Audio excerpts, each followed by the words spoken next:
ஓம் சாய்நாதனே போற்றி. வாழ்க வையகம், வாழ்க வளமுடன். அனைத்து உறவுகளுக்கும் இனிய வணக்கம்.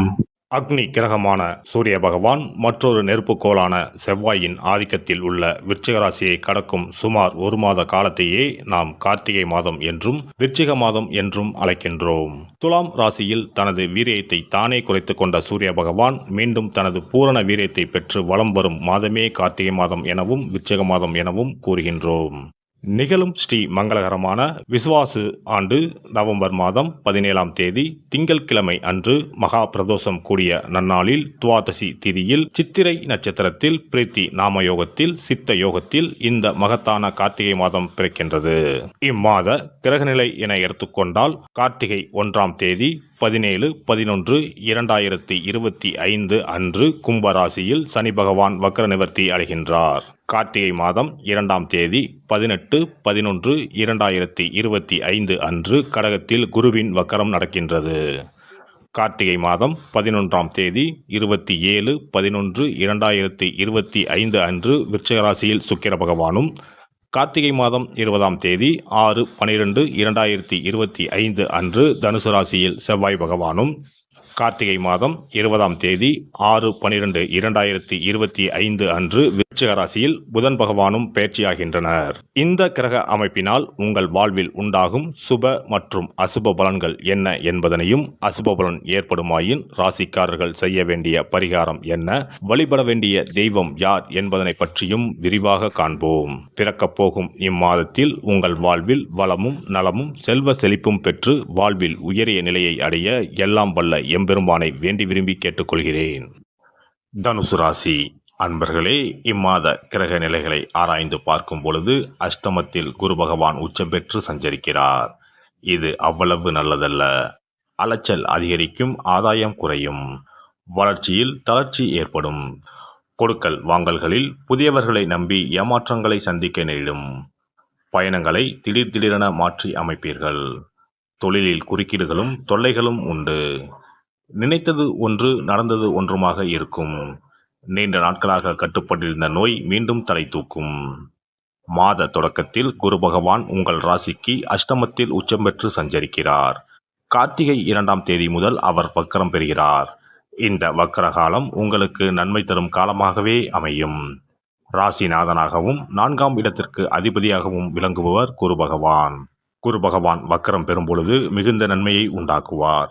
இடம் பூமி வாங்கும் யோகம் உண்டு. எதிர்கால முன்னேற்றம் கருதி எடுத்த முயற்சியில் வெற்றி கிடைக்கும்.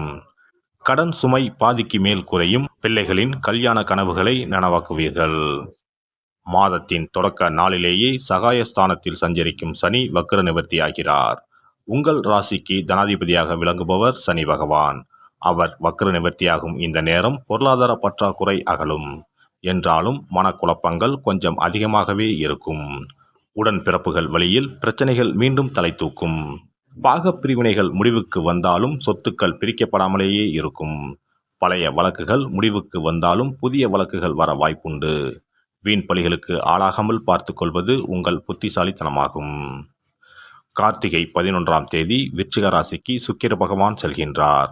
உங்கள் ராசிக்கு 6 மற்றும் 11 ஆகிய இடங்களுக்கு அதிபதியானவர் சுக்கிர பகவான். 6க்கு அதிபதி 12க்கு வருவது யோகம்தான். இழந்த வாய்ப்புகளை மீண்டும் பெறுவீர்கள். கரைந்த சேமிப்புகளை ஈடுகட்ட புதிய வாய்ப்புகள் உருவாகும்.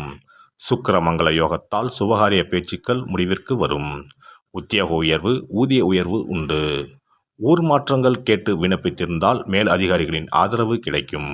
கார்த்திகை மாதம் 20ஆம் தேதி உங்கள் ராசிக்கு செவ்வாய் பகவான் செல்கின்றார். உங்கள் ராசிக்கு 5 மற்றும் 12 ஆகிய இடங்களுக்கு அதிபதியானவர் செவ்வாய் பகவான். பூர்வ புண்ணிய ஸ்தானாதிபதியான அவர் உங்கள் ராசிக்கு வரும்பொழுது எதிர்பார்ப்புகள் நிறைவேறும். இல்லம் தேடி நல்ல தகவல் வந்து சேரும். வாகன மாற்றம் செய்ய முன் வருவீர்கள். வீடு கட்டலாமா அல்லது கட்டிய வீடாக விலைக்கு வாங்கலாமா என்று சிந்திப்பீர்கள். தேவைக்கேற்ப பணம் வந்து கொண்டே இருக்கும். மன நிம்மதிக்காக ஆன்மீக பயணங்களை மேற்கொள்வீர்கள். கார்த்திகை மாதம் 20ஆம் தேதி விருச்சிக ராசிக்கு புதன் பகவான் செல்கிறார். உங்கள் ராசிக்கு 7 மற்றும் 10 ஆகிய இடங்களுக்கு அதிபதியானவர் புதன் பகவான். அவர் 12இல் வரும் இந்த நேரத்தில் பயணங்கள் அதிகரிக்கும். பரபரப்பாக காணப்படுவீர்கள். கல்விக்காக எடுத்த முயற்சிகள் கைகூடும். கடல் தாண்டி வரும் செய்தி மகிழ்ச்சி தரும். உத்தியோக மாற்றத்தை எதிர்பார்த்து காத்திருந்தவர்களுக்கு உள்நாட்டில் இருந்தும் அழைப்பு வரலாம். வெளிமாநிலங்களில் இருந்தும் அழைப்புகள் வரலாம்.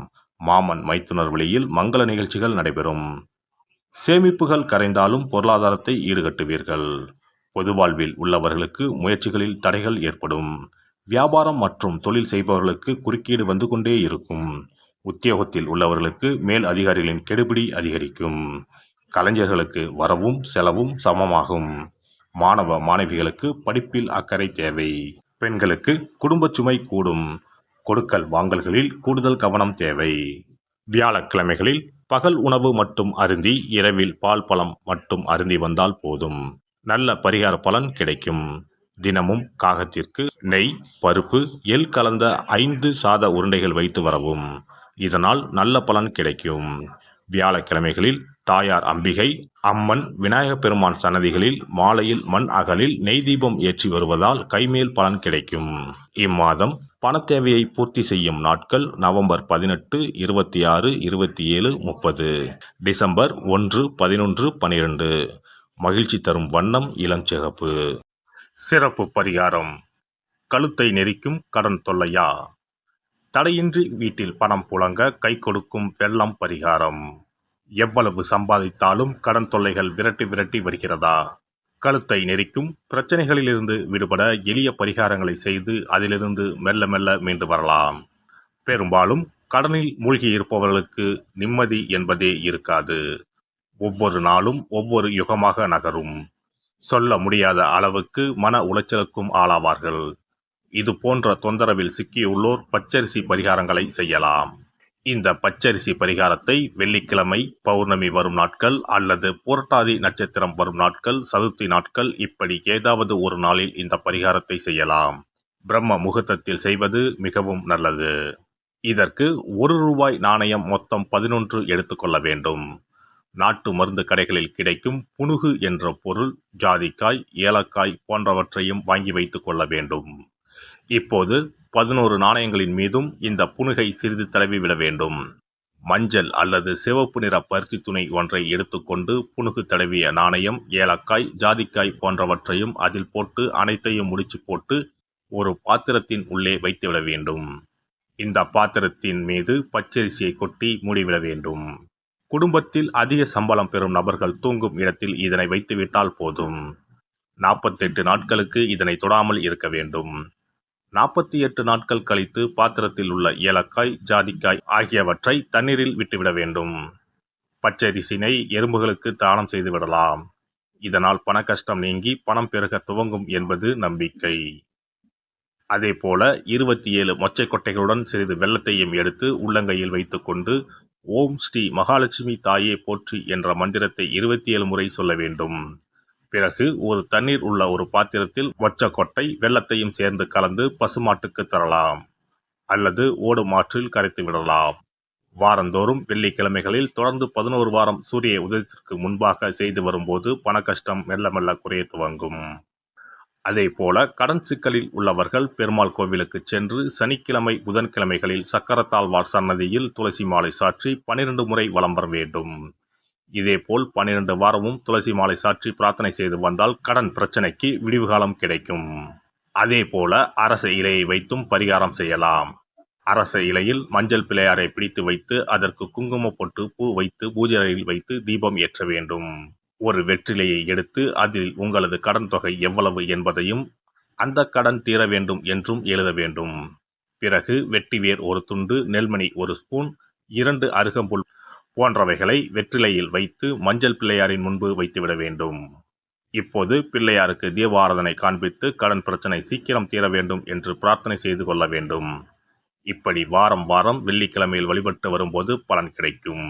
எந்த ஒரு பரிகாரமாக இருந்தாலும் முழு மனதுடன் முழு நம்பிக்கையுடன் செய்தால் மட்டுமே பலன் கிடைக்கும். எல்லாம் வல்ல இறையருளால் நீங்களும் உங்கள் அன்பு குடும்பமும் உடல் நலம், நீலாயுள், நிறை செல்வம், உயர் புகழ், மெய்ஞானம் ஓங்கி வாழ்க வளமுடன். இந்த வீடியோ பதிவு உங்களுக்கு பிடித்திருந்தால் லைக் பண்ணுங்க, கமெண்ட் பண்ணுங்க, ஷேர் பண்ணுங்க, மறக்காம சப்ஸ்கிரைப் பண்ணுங்க, பக்கத்துல இருக்கிற பெல் பட்டனை கிளிக் பண்ணுங்க. நன்றி, வணக்கம். ஓம் நமச்சிவாய. சிவாய நம.